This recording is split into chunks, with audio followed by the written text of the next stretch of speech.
இன்னைக்கு என்ன பார்க்க போறோம்னா, த்ரிஷாவும், விஜயும் ஒரு ஃபங்ஷனுக்கு போயிருந்தாங்க. அந்த ஃபங்ஷன்ல அவங்க கலந்து கொண்டாங்க. இத பார்த்தீங்கன்னா, சர்ச்சை அதிகமா பரவி வந்துச்சு. எப்படி பேசும் பொருளாச்சு?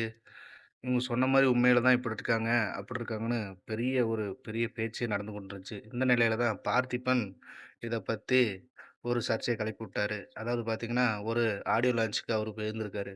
அப்பதான் எல்லா புகைப்படத்தையும் காட்டிட்டு த்ரிஷா படத்த காட்டுனேன் பார்த்திபன் சொல்லியிருக்காரு, குந்த குந்தவை குந்தவைன்னு சொல்லியிருக்காரு. அதாவது பொன்னியின் செல்வன் படத்துல நடிச்சாங்கன்னா, அத பத்தி சொல்லியிருக்காரு. அதுக்கு பெருசா பதிலடி குடுத்துருக்காங்க. எப்படின்னா, யாரு என்ன எந்த இடத்துல என்ன பேசுறோமோ, அது பெரிய பேச்சாகாது. அது முட்டாள்தனமான ஒரு பேச்சு அப்படின்னு அது குடுத்ததுக்கு, இப்ப பார்த்திபன் ரீசென்ட்டா மன்னிப்பும் கேட்டிருக்காரு.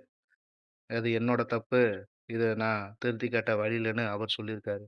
இத பத்தி நீங்க என்ன நினைக்கிறீங்கன்னு கமெண்ட் பாக்ஸ்ல சொல்லுங்க பாய்.